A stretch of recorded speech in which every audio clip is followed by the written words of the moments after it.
Excellent. And it's nice to see you all. And I noticed that some of the members of Bodhinyana Monastery are here to listen to the Sutta class. And I'm not sure if you're going to enjoy this piece of information or not, but the Sutta class I'm doing today is the Gatikara Sutta. And I only did that a couple of weeks ago to you in the Sutta classes in Bodhinyana. So you may have heard this before, but you haven't heard this as many times as I've heard it. So hopefully you can find it interesting. And one of the reasons is because, again, I was asking Eiling whether you like these sutta classes or whether we should do guided meditations or exactly what type of suttas you wanted, whether you wanted deep suttas or ordinary suttas or somewhere in between. And apparently, you can blame Eiling for this. She's not here, I was just checking. She was saying that some of you wanted deeper suttas. And that's really up to you, but be careful, because I tell the story of one of the first times I went to Singapore. The president of the Buddhist Fellowship, he'd listened to many of my talks. This was many years ago. And he said, well, you know, the stories of the two bad bricks and opening the door of your heart are really important, but it's nice to hear something deeper every now and again. So can you give us a deep talk? And so I said, okay, I'll give you a nice deep talk. And that evening I gave a lovely deep talk. And because he was the past president of the Buddhist Fellowship, what was his name again? Sun Han. He was a lawyer. He was a very nice chap. And so when I gave that talk, and then afterwards I went back to rest, and when he picked me up in the morning to take me to breakfast, he said, Ajahn Brahm, please never do that again. I never slept all night.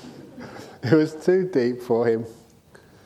And so you've got to find that balance, which is, encourages you.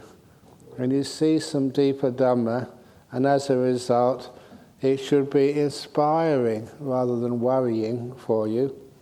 But anyway, that was many, many years ago. And it was just hard for him to sleep that night because it said some things he never heard before. It was challenging. And even for a lawyer, a little bit too challenging. And the way I try and explain things is the ways you can understand. And that's even more challenging. Because I never completed this story that with those talks I used to go to as a layman in UK, that some of them were so deep. I remember we would go out of the talk afterwards and we'd say, wow, that was so deep. Yeah, it was incredibly deep. I didn't understand a word of it, neither did I. So it must have been deep. And that was a little bit stupid. The person who's giving that talk, you realise later on, he may or she may have known the Dhamma. They didn't know how to express it in such a way where people could understand what it meant.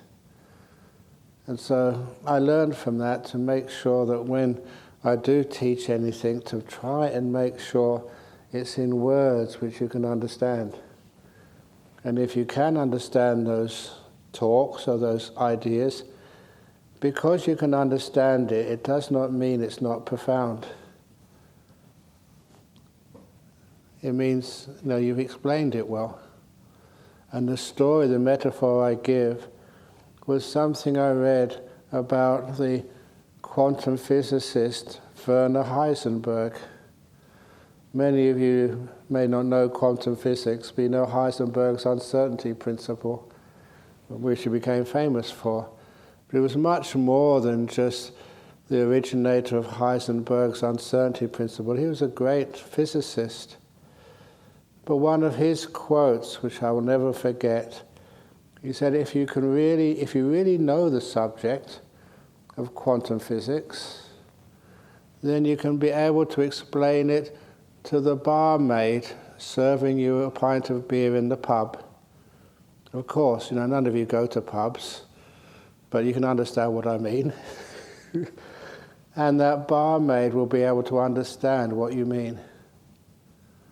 Your understanding of a subject, he said, is measured by your ability to explain it in simple terms to anyone. And I take that on board, that if you really understand the Dhamma, you should be able to explain it in such terms that everyone understands. Whether they want to understand it or not is another matter. Whether they're ready to understand it is another matter. So just like that simile for what enlightenment was, which I mentioned this morning. The 5 children playing the wishing game. It's a very simple explanation. That's why I like it so much. And so it gives you a feeling for what this enlightenment is. It may not feel profound because you can understand it, but it is profound. So anyway, the Sutta class. Today I chose to again talk about the Gatikara Sutta. And one of the reasons I'm talking about Gatikara Sutta is because it's concerning a past life of Gautama the Buddha, our Buddha. And it was quite a surprise to read this in the suttas, simply because it challenged some of the ideas I had about the progress of a person who's to become a Buddha in a future life. And this is earlier teachings. This was taught by the Buddha himself. So it has some authenticity, which can challenge some of our ideas of the progress to being a Buddha. And one of the nice things about this sutta, it's the 81st sutta in the Middle Length Sayings, that there is also another sutta which mentions Gatikara, and that's in the Samyutta Nikaya. I've also got that here as well. It's in the Devata Samyutta, it's the 50th sutta there. And that shows another thing about Gatikara, and it gives some authenticity to the first sutta I'm going to read out. When it's mentioned twice, and in different collections of suttas, the Majjhima Nikaya is maybe one of the most popular collections of suttas, and this is from the Samyutta Nikaya, another popular collection. And these 2 different suttas come together, they support one another. So here it is, with Gatikara. And please excuse me, but yesterday, reading suttas, I don't know, it's because I respect them so much. I usually do a Namo Tassa first of all. So I'm going to do that. Namo Tassa Bhagavato Arahato Samma Sambuddhassa. Namo Tassa Bhagavato Arahato Samma Sambuddhassa. Namo Tassa Bhagavato Arahato Samma Sambuddhassa. With Gatikara. Thus have I heard. At one time the Buddha was wandering in the land of the Kosalans, together with a large sangha of monks. Then the Buddha left the road, and at a certain spot he smiled. And the Venerable Ananda thought, what is the cause? What is the reason why the Buddha smiled? Realized ones do not smile for no reason. So Ananda arranged his robe over one shoulder. Usually when we're traveling, we have the robe over both shoulders. But when we want to pay respect or in a temple or giving a talk, it's always one robe over one shoulder. Or sometimes with me, the robe over no shoulders because it falls off. Once upon a time, Ananda, replied the Buddha, there was a market town in this spot named Vaibhalinga. He was successful and prosperous and full of people. And Kassapa, a blessed one, a perfected one, a fully awakened Buddha, lived supported by Vaibhalinga. It was here, in fact, that he had his monastery, where he sat and advised the Sangha of monks. Then Ananda spread out his outer robe, folded in four, and said to the Buddha, "Well then, sir, may the Blessed One sit here. Then this piece of land would have been occupied by two perfected ones, fully awakened Buddhas." And the Buddha sat on the seat spread out. When he was seated, he said to Venerable Ananda, "Once upon a time, Ananda, there was a market town in this spot named Vaibhalinga. It was successful and prosperous and full of people, and Kassapa, a blessed one, a perfected one, a fully awakened Buddha, lived supported by Vaibhalinga. It was here, in fact, that he had his monastery, where he sat and advised the Sangha. The Buddha Kassapa had as chief supporter in Vaibhalinga a potter named Gatikara. And if you know your Pali, Gatikara actually means a maker of pots. Gatikara had a dear friend named Jyotipala, a Brahmin student. Then Gatikara addressed Jyotipala. "Come, dear Jyotipala, let's go to see the Blessed One Kassapa, the perfected one, the fully awakened Buddha, for I regard it as good to see the Blessed One." When he said this, Jyotipala said to him, "Enough, dear Gatikara, what's the use of seeing that baldy, that fake ascetic?" And that was a translation of Ajahn Sujato. It's a pretty accurate translation. For a second time and a third time, Gatikara addressed Jyotipala. "Come, dear Jyotipala, let's go to see the Blessed One Kassapa, the perfected one, the fully awakened Buddha, for I regard it as good to see that Blessed One." And for a third time, Jyotipala said to him, "Enough, dear Gatikara, what's the use of seeing that baldy, that fake ascetic?" "Well then, dear Jyotipala, let's take some bathing paste of powdered shell and go to the river to bathe." And if you know, in India, they always like bathing, if they can, if there's water. "Yes, dear," replied Jyotipala, so that's what they did. Then Gatikara addressed Jyotipala. "Dear Jyotipala, the Buddha Kassapa's monastery is not far away. Let's go to see the Blessed One Kassapa, the perfected one, the fully awakened Buddha, for I regard it as good to see the Blessed One." When he said this, Jyotipala said to him again, "Enough, dear Gatikara, what's the use of seeing that baldy, that fake ascetic?" For a second time and a third time, Gatikara addressed Jyotipala. Remember, they were best friends. "Dear Jyotipala, the Buddha Kassapa's monastery is not far away. Let's go to see the Blessed One Kassapa, the perfected one, the fully awakened Buddha, for I regard it as good to see that Blessed One." And for a third time, Jyotipala said to him, "Enough, dear Gatikara, what's the use of seeing that baldy, that fake ascetic?" Then Gatikara grabbed Jyotipala by his belt and said, "Dear Jyotipala, the Buddha Kassapa's monastery is not far away. Let's go to see the Blessed One Kassapa, the perfected one, the fully awakened Buddha, for I regard it as good to see that Blessed One." So Jyotipala undid his belt and said to Gatikara, "Enough, dear Gatikara, what's the use of seeing that baldy, that fake ascetic?" Then Gatikara grabbed Jyotipala by the hair of his freshly washed head and said, "Dear Jyotipala, the Buddha Kassapa's monastery is not far away. Let's go to see the Blessed One Kassapa, the perfected one, the fully awakened Buddha, for I think it good to see that Blessed One." And this time Jyotipala did not so what's the use of seeing that baldy fake ascetic?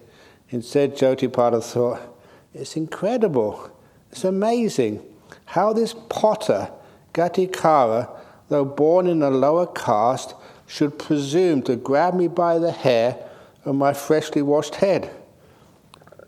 You don't do that in parts of Asian culture.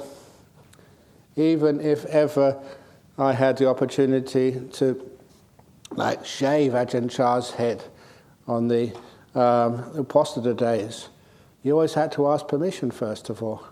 Is it okay if I touch your head? You can't just touch people on the head. That's regarded as very, very disrespectful. And to grab someone by the hair like that was just going a bit too far. So Gatikara grabbed Jyotipala by the hair of his freshly washed head and said, "Dear Jyotipala, the Buddha's Kaspa's monastery not far away, let's go there." Jyotipala thought, it's amazing how this potter Gatikara, though born in a lower caste, should presume to grab me by the hair of my freshly washed head. This can't be an ordinary matter. So he said to Gatikara, "You'd even go to this extent? Dear Gatikara, I even go to this extent, dear Jyotipala, for that is how good I regarded to see that Blessed One." "Well then, dear Gatikara, release me, we shall go." And it was very good for both of them to go and see the former Buddha Kassapa, to see what happens next. Then Gatikara the potter and Jyotipala the Brahmin student went to the Buddha Kassapa. Gatikara bowed and sat down to one side.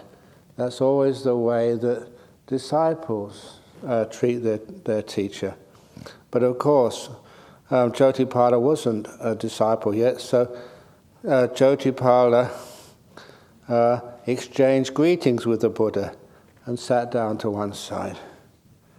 And Gatikara said to the Buddha Kassapa, "Sir, this is my dear friend Jyotipala, a Brahmin student. Please teach him the Dhamma." Then the Buddha Kassapa, educated, encouraged, fired up, and inspired Gatikara and Jyotipala with a Dhamma talk. Then they got up from their seats, bowed and respectfully circled the Buddha Kassapa, keeping on their right before leaving. That's the way that people pay respect to someone who's inspired them. Even I recall staying in Ajahn Chah's monastery, and sometimes helicopters belonging to the Thai military, you see them flying overhead over that monastery and going around 3 times in the air, above Ajahn Chah's monastery, always keeping their right side to the object of worship. And even in the great mosque in Mecca, you see some of the students of Islam, they always go around 3 times, keeping their right side to the Kaaba, the object of worship that day. It's an old Asian tradition which we share as Buddhists with the Muslims. How that got to the Muslims who became a religious force later on in life sometimes makes me ask, how come Buddhist Indian traditions got into that culture? And on that subject, just for interest, there used to be a very good monk over in Kuala Lumpur called Dr. K. Sri Dhammananda. Many of you may have met him. The Buddhist fellowship over in Singapore was encouraged by him. They started off as a Buddhist graduate fellowship for university students. But anyway, they decided to make it open to everybody. So Dr. K. Sri Dhammananda was a very powerful, good monk, and he was a good friend of mine. And I remember one of the talks we gave at his place, because he knew that I could give a good talk. So he said, "Well, what do you want to talk about tonight?" And I said, "Let's talk about ghosts." And the hall was packed. And people who couldn't get in were looking through the windows. And that was just the human beings. The ghosts there were all even more. And Dr. Kesari Dhammananda, he was just a wonderful, good-spirited man, a monk. And every now and again, I would be giving a story, and then he'd take the microphone and tell one of his stories, and I'll tell another one. It was one of those most memorable talks. It was really good fun. It was there when he told the story in one of the houses close by, which was haunted. They weren't Buddhists, and I think they tried Christians, Taoists, Muslims, everybody, and nothing worked. So they invited him there to try and do some chanting to get rid of the ghost, and it worked. He went into the house, chanting the ghost left the house. But that wasn't the end of the story, because the ghost left that house, didn't have anywhere to go, so just went next door. And the next door house started being haunted. And so he had to go to every house in the street and chant in every one of them to make sure the ghost didn't just go next door, but left the neighborhood. That was a good, true story. Just the way he said it had a wonderful sense of humor, did Dr. Kesari Dhammananda. Anyway, where was I going with this one? Oh yeah, Dhamma talk. So then they got up from their seat, bowed and respectfully. Oh yes, right. That he was the one who told me, because in Malaysia there's many Muslims there, and many of the Muslims in Malaysia, and if they had the chance, they would become Buddhists. So they go to see him and they talk about so many things. And he's passed away now, Dr. Kesari Dhammananda. But many of them told him that when they went on Hajj to Mecca, when they went into the Grand Mosque, there's many ante-rooms you go in first of all, before you actually get to the main area. And he said there's one of those ante-rooms, they are told, do not look at the ceiling, keep your eyes down. And I think you know Singaporeans, Malaysians, people in that area, you tell them not to do something, and that's inviting them to do it. And so a couple of them had a quick look at the ceiling, and they found out why they weren't allowed to look at it. Because on the ceiling, in the holiest place of Islam, there's a painting of the Lord Buddha. And of course they can't ask, what the heck is that doing there? They get in real trouble. They'll admit that they didn't follow instructions. But what's that doing there? And it's not just one person saw that, many people saw that. Interesting piece of information. But anyway, then they got up from their seat, bowed and respectfully circled the Buddha Kassapa, keeping him on their right before leaving. Then Jotipala said to Gatikara, "Dear Gatikara, you have heard this teaching, so why don't you go forth from the lay life to homelessness? Why don't you ordain? And don't you know, dear Jotipala, that I look after my blind old parents?" Both his parents were old and blind, and he was their son. And he thought that was a more important thing to do, to do your filial responsibility, because there's no one else to look after his blind old parents. And Jotipala replied, "Well then, dear Gatikara, I shall go forth from the lay life to homelessness." So Jotipala, who was called many times the Buddha Kassapa, baldy, fake ascetic, was obviously so inspired that now he became a monk under Kassapa.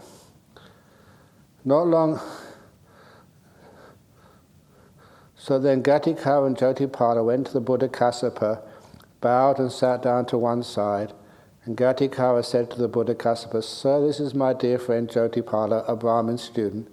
Please give him the going forth." And Jotipala, the Brahmin student, received the going forth, the ordination, in the Buddha's presence. Not long after Jotipala's ordination, a fortnight later, the Buddha Kassapa, having stayed in Weberlinga as long as he wished, set out for Benares. Travelling stage by stage, he arrived at Benares, where he stayed near Benares in a deer park at Isipatana. King Kiki of Kasi heard that he had arrived. He had the finest carriages harnessed. He then mounted a fine carriage, and along with other fine carriages, set out in royal pomp from Benares to see the Buddha Kassapa. He went by carriage as far as the terrain allowed, then descended and approached the Buddha Kassapa on foot. There's many stories like that, and this is why I say the nice way to understand the importance of the breath in meditation. You go towards peace on using your breath, taking the breath as far as it can go, and then from there you use other vehicles to get you deeper. Usually the joys and the pleasures, the nimittas, and you take the nimittas as far as they can take you, and then you discard the nimittas and get into jhanas. So each meditation object can take you only so far, and you know when basically to let it go and go to a more refined meditation object. Just like King Kiki of Kasi went in his carriage as far as it would go, and then went on foot. He bowed and sat down to one side, and the Buddha, educated, encouraged, fired up and inspired the king with a Dhamma talk. Then King Kiki said to the Buddha, "Sir, would the Buddha together with the Sangha please accept tomorrow's meal from me?" And the Buddha Kassapa consented in silence. That consent in silence was very common in the time of the Buddha, that instead of saying yes, you don't say anything, and you take that as an assent. Please don't do that to me. If you say, "Can you please give me an interview," and I don't say anything, that doesn't mean yes, okay? "Can you please come to Singapore?" That doesn't mean yes because I don't say anything. So anyway, what I usually answer, because it's really, you can't say no when people give you a good invitation, and you know it'll be very good for them, and benefit them a lot. But sometimes you can't go everywhere. So what I usually say, "Can you come to Singapore to give a teaching?" My reply is, "I'll think about it." And I've been thinking about many invitations for years now. It's my way of saying no without upsetting you. And, okay. Then knowing that the Buddha had consented, King Kiki got up from his seat, bowed and respectfully circled the Buddha, keeping him on his right before leaving. And when the night had passed, King Kiki had a variety of delicious foods prepared in his own home. Some soft saffron rice with the dark grains picked out, served in many soups and sauces. Then he had the Buddha informed of the time, saying, "Sir, it's time, the meal is ready." Then Kassapa the Buddha robed up in the morning, and taking his bowl and robe, went to the home of King Kiki, where he sat on the seat spread out together with the Sangha. Then the King Kiki served and satisfied the Sangha headed by the Buddha with his own hand with a variety of delicious foods. When the Buddha Kassapa had eaten and washed his hand and bowl, King Kiki took a low seat and sat to one side. Then he said to the Buddha Kassapa, "Sir, may the Buddha please accept my invitation to reside in Benares for the rainy season. The Sangha will be looked after in the same style." "Enough, great king. I have already accepted an invitation for the rains residence." Now, one of the first things to notice there, the king was very smart. You feed the monks first of all, or the nun, and once you've fed them and they're very happy, then you can invite them. When you feed a monk and the monk is well fed, they're much softer with a full tummy. And I don't know why it is. Sometimes you're really busy and you're rushing around, and then people stop you and ask you for something. Please choose the right time. I'm giving you a clue now how to get Venerable Chanda to go and give a talk over in Singapore or anywhere. She's a good teacher. Anyway, is that okay, or are you going to think about it? Think about it. 2024? Because she's been silent. Because she's been silent, she's accepted. Okay, let's get back to the Gatikara Sutta. Enough, great king. I've already accepted an invitation for the range residents. Oops. Okay. Yeah, because can't. Pages are stuck together. There we go. For a second time and a third time, King Kiki said to the Buddha Kassapa, Sir, may the Buddha please accept my invitation to reside in Benares for the rainy season. The Sangha will be looked after in the same style. Enough, great king. I have already accepted an invitation for the rains residents. So the Buddha would actually refuse a king. You've got to be careful which king you refuse, because sometimes they used to put people who refused them into the Tower of London. I remember lots of stories about that. Then King Kiki, thinking, the Buddha does not accept my invitation to reside for the rains in Benares, became sad and upset. Then Kiki said to the Buddha Kassapa, Sir, do you have another supporter better than me? Great king, there is a market town named Vabalinga, where there's a potter named Gatikara. He is my chief supporter. Now, great king, you thought, the Buddha does not accept my royal invitation to reside for the rains in Benares, and he became sad and upset. But Gatikara does not get upset, nor will he. Now imagine this. The Buddha Kassapa was saying accepted an invitation from a potter instead of from a king. That was really weird. And he said, Gatikara does not get upset, nor will he. Gatikara has gone for refuge to the Buddha, the Dhamma, and the Sangha. He doesn't kill living creatures, steal, commit sexual misconduct, lie, or take alcoholic drinks that cause negligence. He was keeping the 5 precepts. Also, he has experiential confidence in the Buddha, the Dhamma, and the Sangha, and has the ethics loved by the noble ones. And if you know the suttas, that is what they always say of stream winners.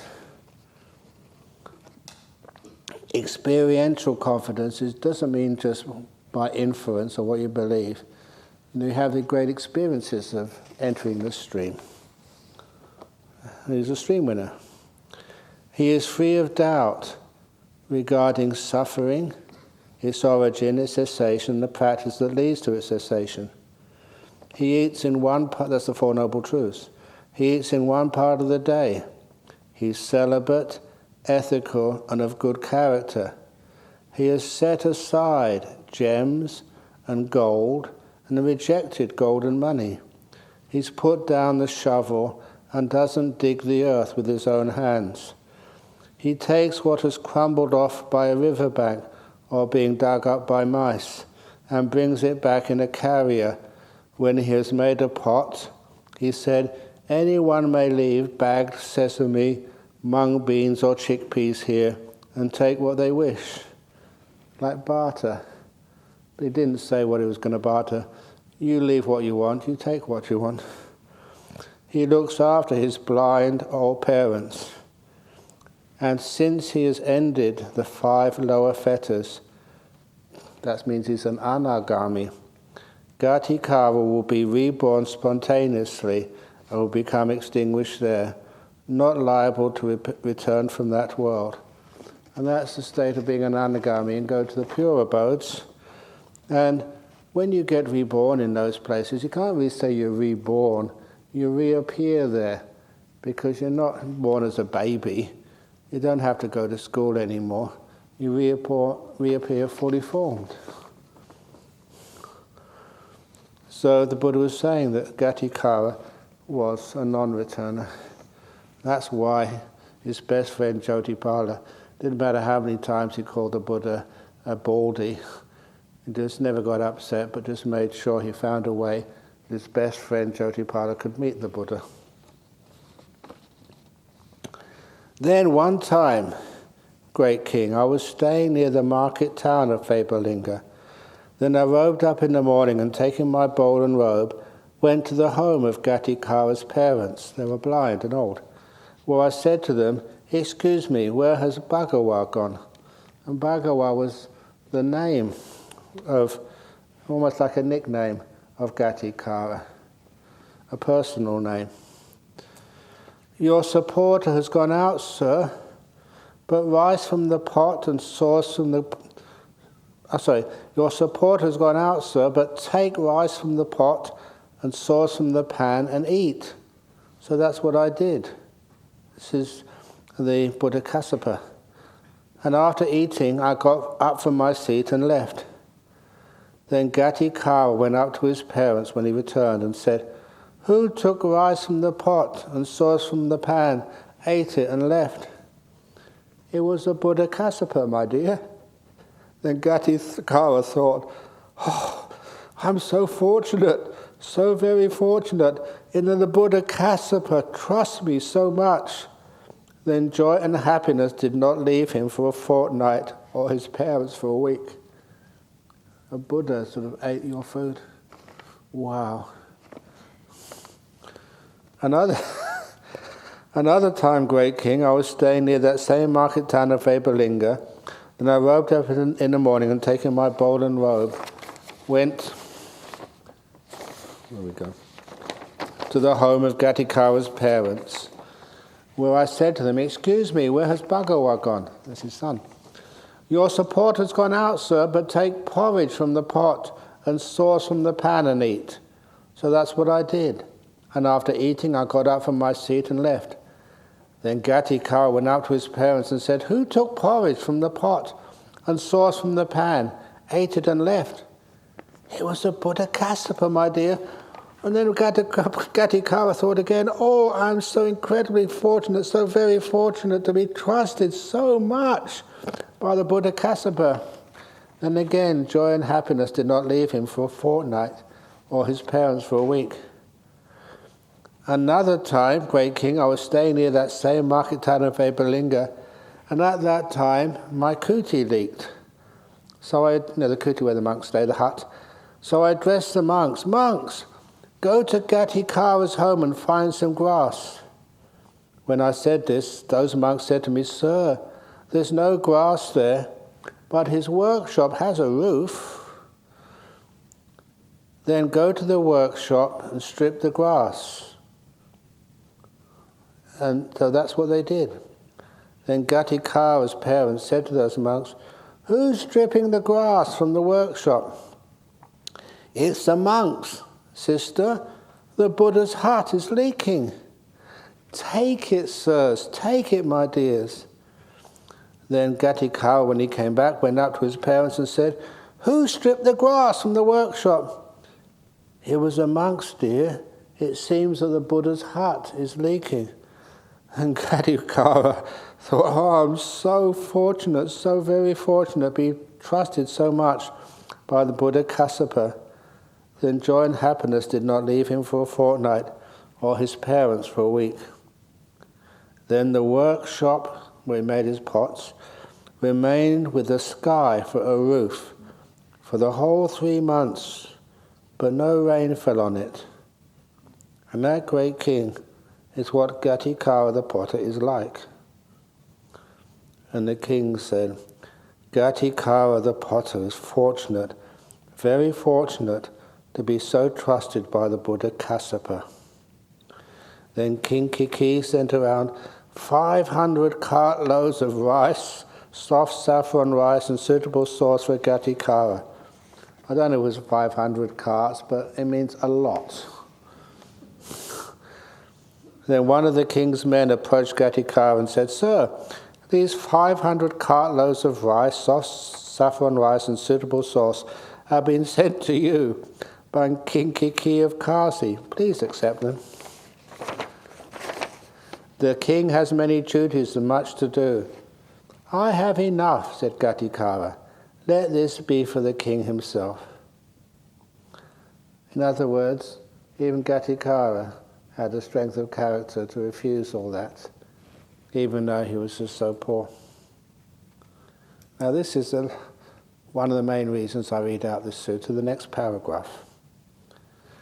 "Ananda, you might think, surely the Brahmin student Jyotipala, the best friend of Gatikara, must have been someone else at that time, but you should not see it like this. I myself," said the Buddha, our Buddha, "was a student Jyotipala at that time." This is what the Buddha said. Satisfied, Venerable Ananda was happy with what the Buddha said. The Buddha was stating he was Jyotipala in a previous life.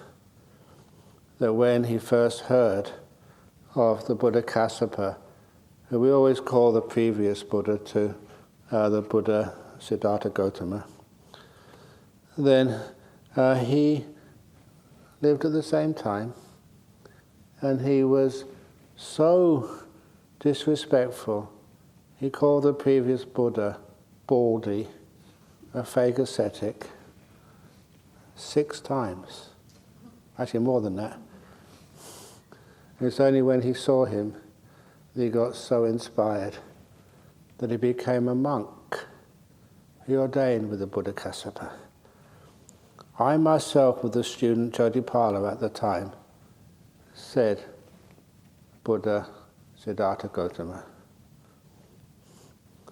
Now, the Gatikara Sutta from the Samyutta Nikaya. The Devata, the heavenly being Gatikara, now an anagami. 7 monks reborn in Aviha have been fully liberated, with lust and hatred utterly destroyed. They have crossed over attachment to the world. This is done in verse. Aviha, there's a place in the west of India called Avanti, and I got it confused when I said this the first time. And thanks to, what's her name again? Linda. She pointed out Aviha is not a place in India, it's one of the realms of the anagamis where they get reborn. So 7 bhikkhus who were re-arose in the Aviha have now been fully liberated, the lust and hatred utterly destroyed. They have crossed over attachment to the world. And the Buddha Gautama, and who are those who cross the swamp, the realm of death so hard to cross, who have left the human body and also overcome the celestial bond? And he gives a list of names: Gatikara, Upaka, Palaganda, Pukusati, these are 3, Bhaddiya, Bhadadeva, Bahudanta, and Pingya. They, having left the human body, have overcome the celestial bond. In other words, they've left the pure abodes and now Nibbana. The Blessed One, Buddha, our Buddha. Good is the word you speak of them, of those who have abandoned Mara's snares. Whose Dhamma was it that they understood, whereby they cut through the bondage of existence?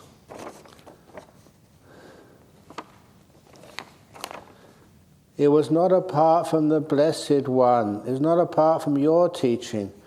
By having understood your Dhamma, they cut through the bondage of existence. Where name and form, Namarupa, ceases, stops without remainder. I always love that line, without remainder. I mean, it really stops.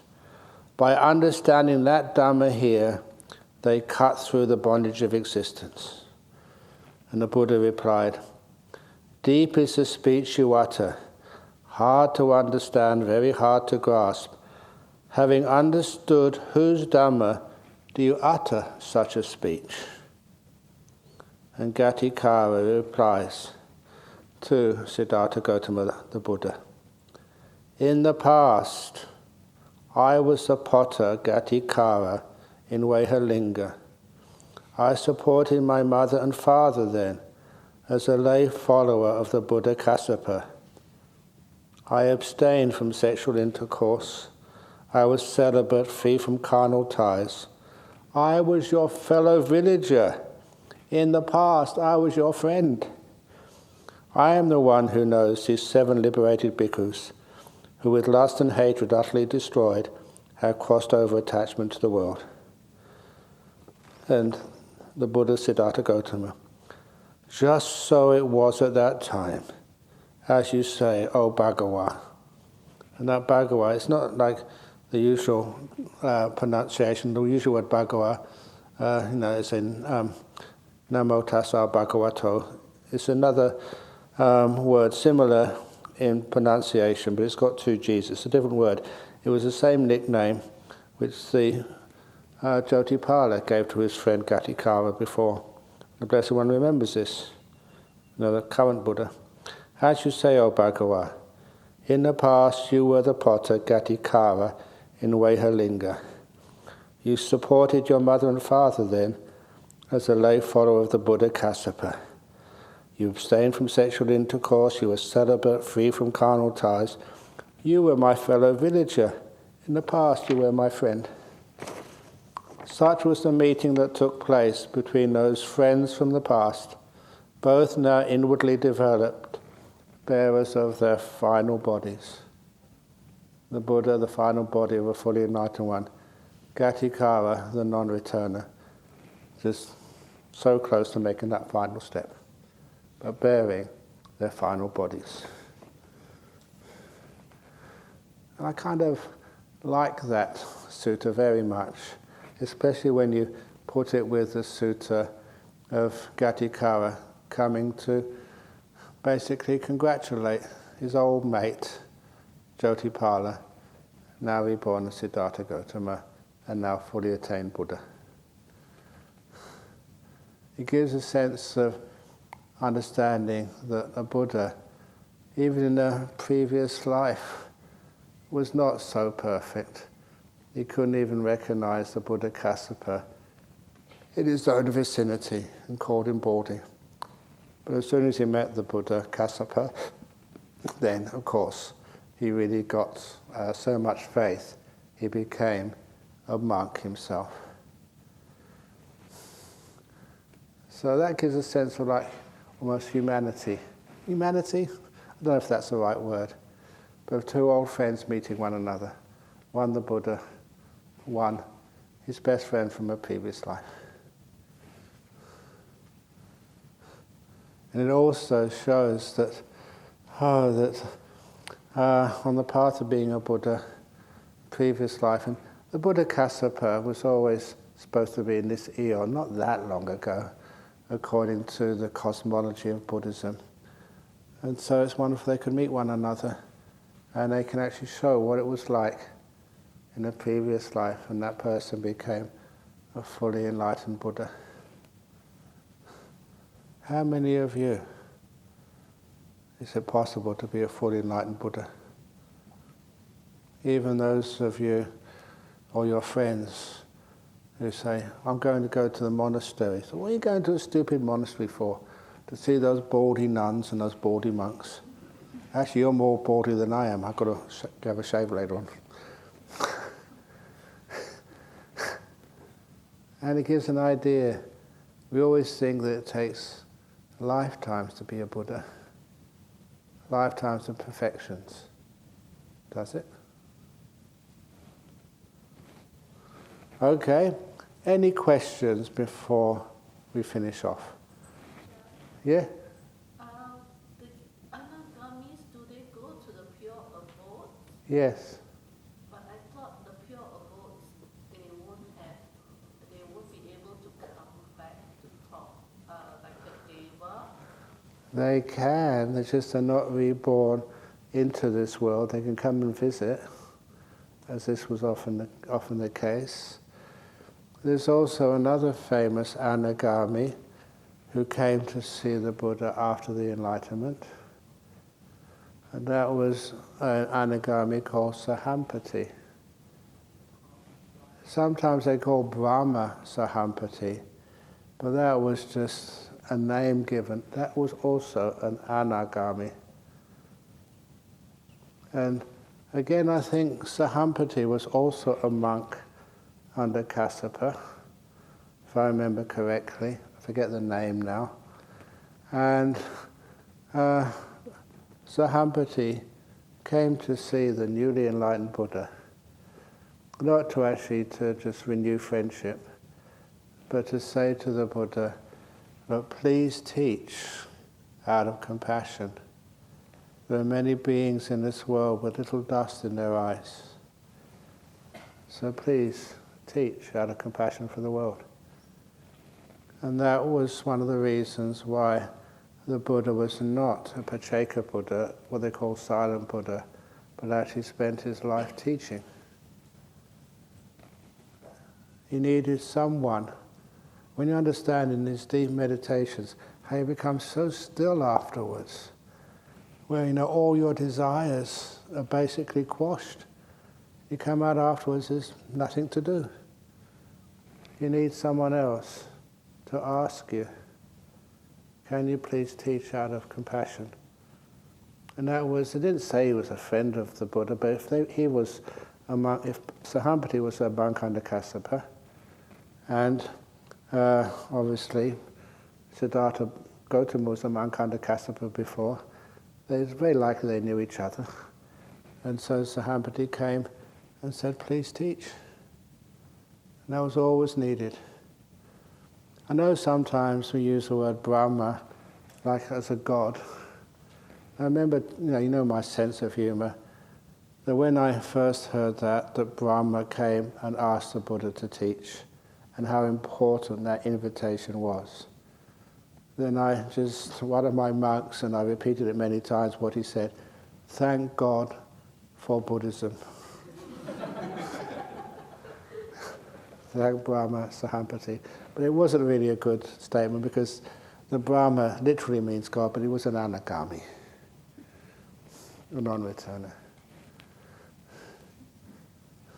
So they have some interesting suttas. They're not all about Noble Truths, Four Noble Truths, so in non-self.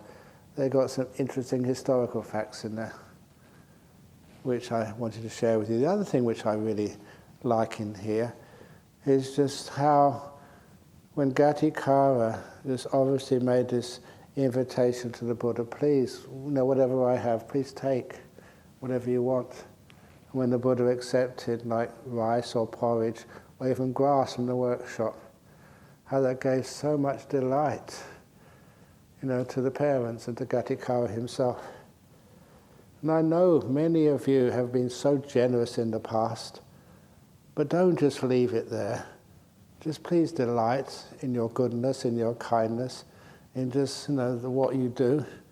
That brings you so much happiness, and it's all for free. Instead, if you do something wrong, then we tend to have so much guilt and, "Oh, I'm hopeless, I don't really deserve to be in this retreat center. All these other people, I'm taking their place, I feel terrible." Please never think like that. Instead of always checking out your bad karma account, check out your good karma account and all the amazing, wonderful things you've done. And if you give like a bar of chocolate to Venerable Chanda or to me or to any other monks, please, if you give that bar of chocolate, think, "Let happiness never leave you for a fortnight." Why not?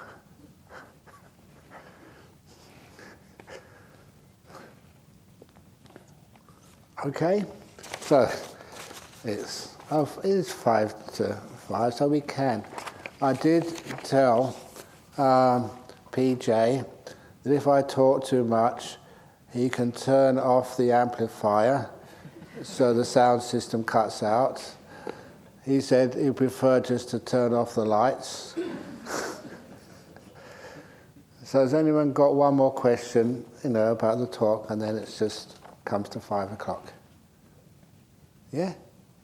I think I've heard you talk about that sutta before and say that might have been, that Jyotipala in that life then may have been reborn in some day from now, and it could have been his past life, like his last life before being a Buddha. Oh yes.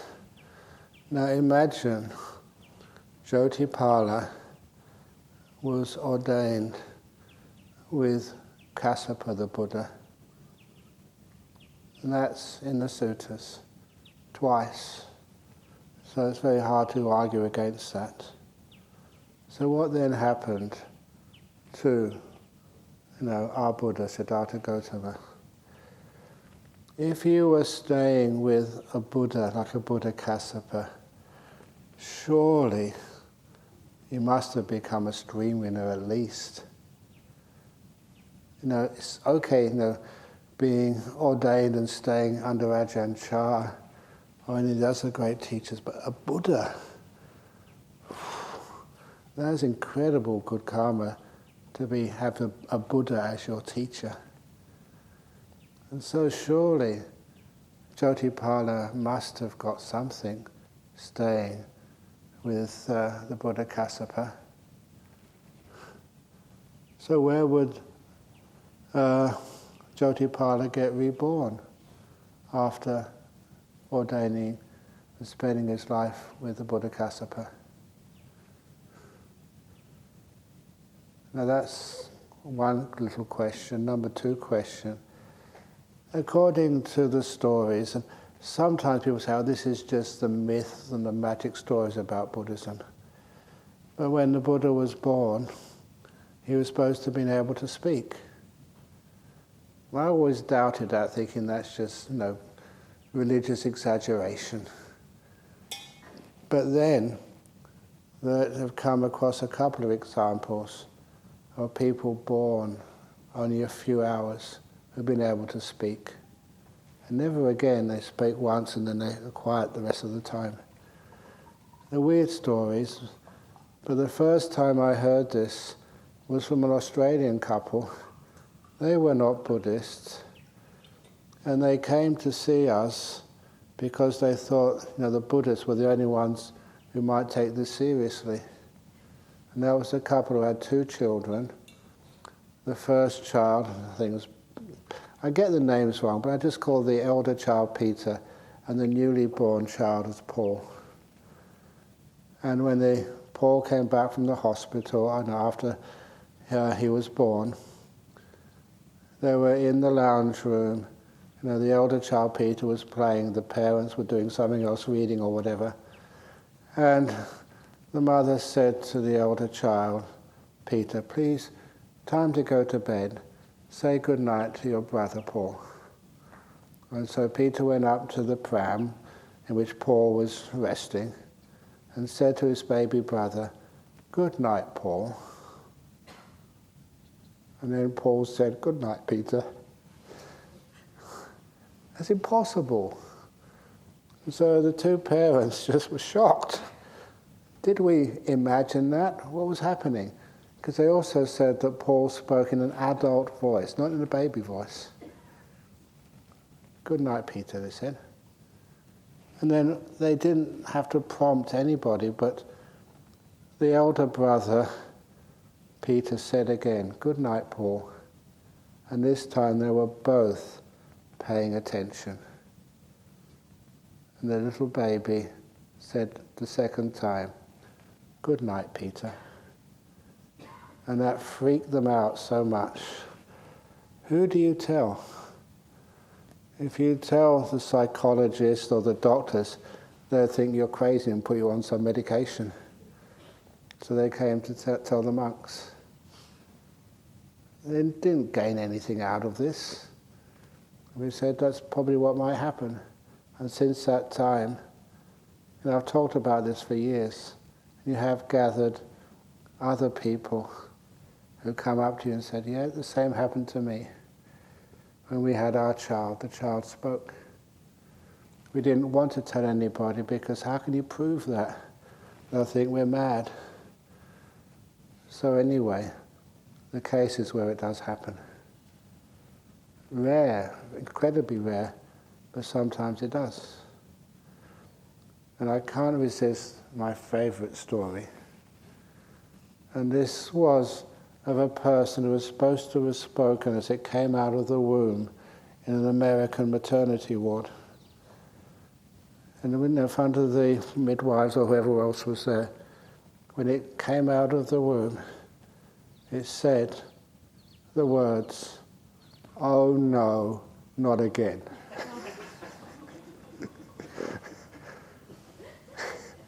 Imagine, you realize nappies, going to school, and all of that. You have to do it all over again. So anyway, in this sutta where it said the Buddha walked and spoke 7 words, 7 steps and spoke, "This is my last life." And sometimes I thought, how on earth would he have known that? The Buddha would never predict the future, not in such specific terms. And as the Buddha realized, he was a once returner. Came back into this life. He was a non-returner. He wouldn't have been reborn in this world. And realized he had enough Dhamma learned from Kassapa the Buddha to realize that this is his last life. John, instead of a stream winner, he Once returner after Buddha Kassapa. Yeah, I think that must have been his level when he left, died after studying with the Buddha Kassapa.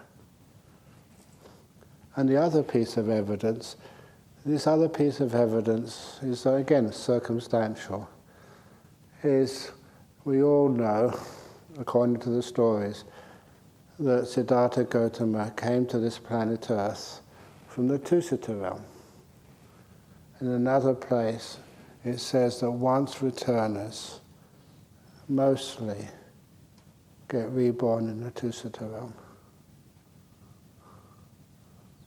It only says mostly, it's not full evidence, but it's pretty good. And one of the reasons I say this is because I love stirring up the pot, presenting things which people haven't heard before. You don't have to believe this. It doesn't really matter. Oh, that must be my time's out.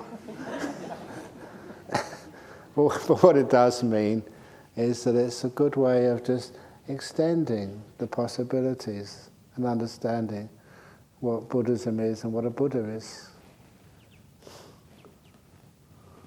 So anyway, that's enough for this afternoon. So, sadhu, sadhu, sadhu. Hee hee hee. Okay. So now it's a tea time for everybody. So please enjoy a nice cup of tea. And I'm going to have a shave before I have my cup of tea.